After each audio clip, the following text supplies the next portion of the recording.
ఉషోదయం ప్రేమించు కాపరి ఉషా కిరణాలు ఉదయకాలపు వాక్య ధ్యానంకు మిమ్మల్ని ఆహ్వానిస్తున్నాం. ప్రార్థన.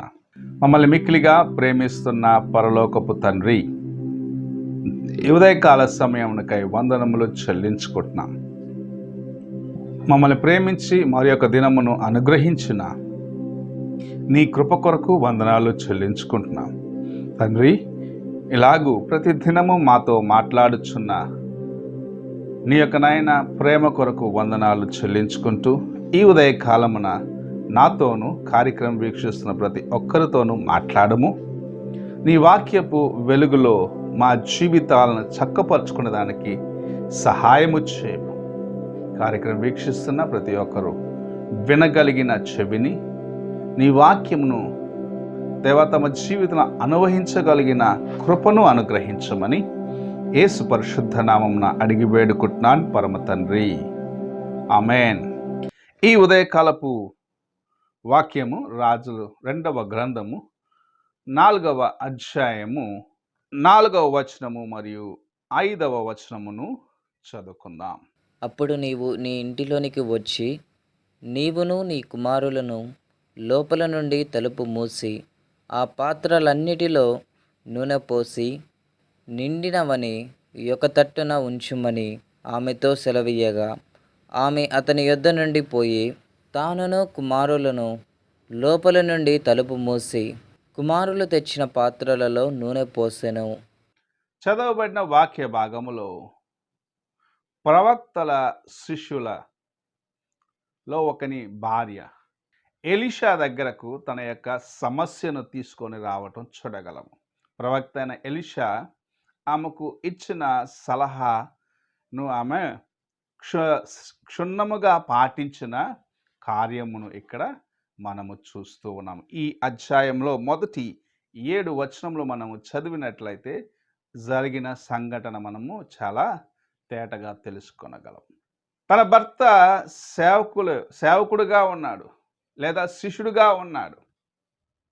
ప్రవక్తకు శిష్యుడుగా ఉన్న ఆ వ్యక్తి అప్పు చేసి చనిపోయినాడంట. ఇప్పుడు అప్పుల వాడు ఆమె యొక్క 2 కుమారులను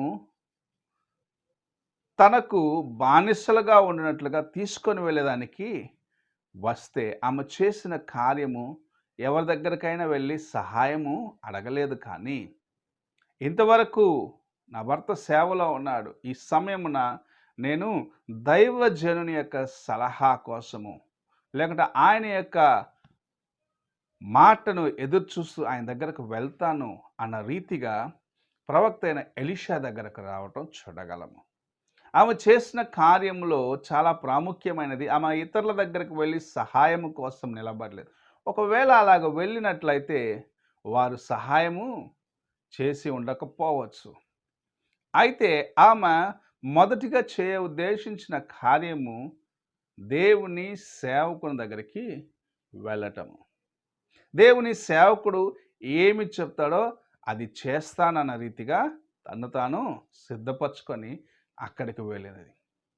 నేను నా యొక్క సమస్య ఇది అని ప్రవక్త దగ్గర చెప్పినప్పుడు ఆయన ఒక్కటే చెప్పినాడు, ఊర్లో ఉన్న పాత్రలన్నిటినీ నీ ఇంట్లో చేర్చుకొని నీ దగ్గర ఉన్న నూనెను వాటిలో నింపమన్నాడు.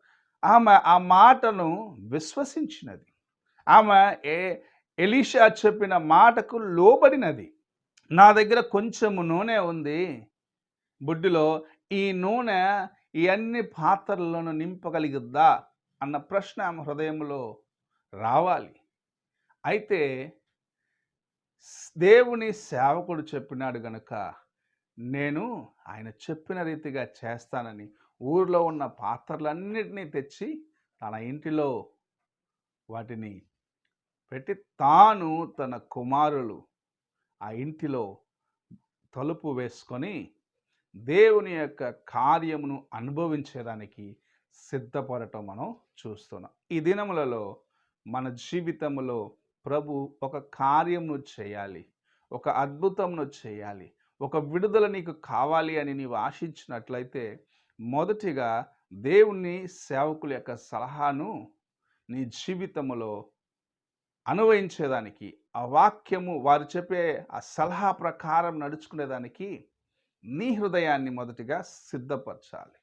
రెండవది, దేవుని సేవకులు నీకిచ్చిన ఆజ్ఞను పూర్ణ మనసుతో విశ్వసించి ఆ కార్యమును చేయటానికి నీవు పూనుకొన్నట్లయితే నీవు అడిగి ఊహించిన దానికన్నా గొప్ప కార్యములను ప్రభు నీ జీవితంలో చేయగలడు.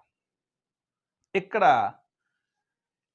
ఆ స్త్రీ తన ఇంటిలో వెళ్ళి తన యొక్క ఇంటి తలుపులు వేసుకొని తాను తన కుమారులు మాత్రమే ఉన్నారు. పూర్ణమైన విశ్వాసముతో ప్రభువా ఈ కార్యమును చేయము అని తన దగ్గర ఉన్న నూనెను అన్ని పాత్రల్లో పోయటం ప్రారంభించినది. ఇంకా పాత్రలు లేవు అంతవరకు దేవుని యొక్క సహాయము తాను చూస్తూనే ఉన్నది. దేవుని యొక్క కార్యమును అనుభవించే దానికి తన యొక్క హృదయమును లేకపోతే తన యొక్క విశ్వాసమును దేవునిపైన ఆమె స్థిరపరుచుకున్నది అని మనము ఇందులో గ్రహించుకోగలం. మనం అనేక సార్లు ఒంటరిగా దేవుని సన్నిధిలో వేచి ఉంటే గొప్ప కార్యాలు జరుగుతాయని చెప్తాము, కానీ అలా చేయమంటే చాలాసార్లు వెనుకాడేవారిగా ఉంటారు. అందుకే అనేకులు తమ జీవితంలో దేవుని కార్యములను చూడలేకపోతున్నారు, దేవుని యొక్క కృపను అనుభవించలేకపోతున్నారు. నేను చేయవలసినది దేవుని యొక్క కార్యమును నీ జీవితంలో, నా జీవితంలో అనుభవించేంత వరకు ఆయన యొక్క మాటను విశ్వసించటం నేర్చుకోవాలి. ఒంటరిగా ఆయన సన్నిధికి వెళ్ళటం నేర్చుకోవాలి. కుటుంబముగా ఆయన సన్నిధికి వెళ్ళటం నేర్చుకోవాలి. అప్పుడు గొప్ప కార్యములను ప్రభు నీకోసము చేయగలడు. ఈ ఉదయకాలమున ఆ దినమున అవసరతలో ఉన్న ఆ కుటుంబమునకు ప్రభు సహాయము చేసిన రీతిగా నీకును సహాయము చేసేదానికి నీకు సమీపముగా ఉన్నాడు. అయితే నీవు నీ సొంత తలంపులకు ప్రాముఖ్యతనిచ్చి దేవుని కృపను నిర్లక్ష్యపరుస్తున్నావా?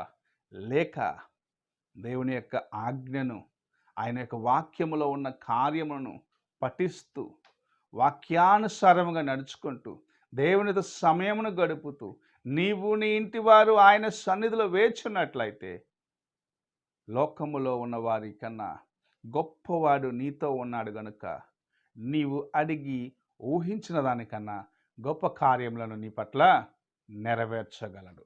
ఈ ఉదయకాల సమయమున నీవు ఎలాగున్నావో ఒక్కసారి నీ హృదయాన్ని పరీక్షించుకో.